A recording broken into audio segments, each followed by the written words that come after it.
ഇന്ത്യയുടെ 2020 ലോകകപ്പ് ടീമിൽ മലയാളി താരമായ സഞ്ജു സാംസൺ പ്രധാന വിക്കറ്റ് കീപ്പർ ബാറ്ററായി ഇടം പിടിച്ചതിന്റെ ആവേശത്തിലാണ് ആരാധകർ. ഇന്ത്യൻ ക്യാപ്റ്റൻ ശുഭ്മാൻ ഗില്ലിനെ ഒഴിവാക്കിയായിരുന്നു സെലക്ടർമാർ സഞ്ജുവിനെ ടീമിൽ ഉൾപ്പെടുത്തിയത്. ഗിൽ പുറത്തായതോടെ അടുത്ത വർഷം ഫെബ്രുവരിയിൽ നടക്കുന്ന 2020 ലോകകപ്പിൽ അഭിഷേക് ശർമ്മയോടൊപ്പം ഓപ്പണറായി സഞ്ജു സാംസൺ എത്തുമെന്നുള്ളതാണ്.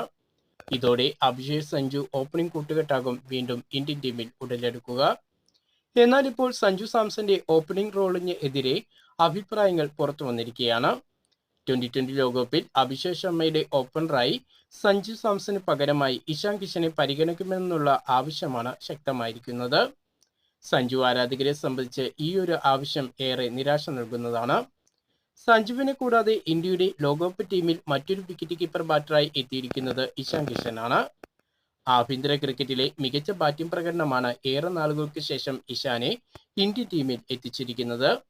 ഇപ്പോൾ ഇതാ ഇന്ത്യയുടെ ലോകകപ്പ് ടീമിൽ എത്തിയതിനു ശേഷവും ഇഷാൻ ആഭ്യന്തര ക്രിക്കറ്റിൽ മികച്ച ഫോമിലാണ്. അതിവേഗ സെഞ്ചുറിയുമായി താരം ഏവരെയും ഞെട്ടിപ്പിച്ചിരിക്കുകയാണ്. ഈ സാഹചര്യത്തിലാണ് സഞ്ജുവിന് പകരം ഇഷാനെ ലോകകപ്പിൽ ഇന്ത്യയുടെ ഓപ്പണിംഗ് ബാറ്ററായി ഇറക്കണമെന്നുള്ള ആവശ്യം ഉയർന്നു കേൾക്കുന്നത്. അതേസമയം വിജയ് ഹസാരെ ട്രോഫിയിൽ സഞ്ജു സാംസൺ കേരളത്തിന് വേണ്ടി മത്സരം കളിക്കാൻ ഇതുവരെ ഇറങ്ങിയിട്ടില്ല.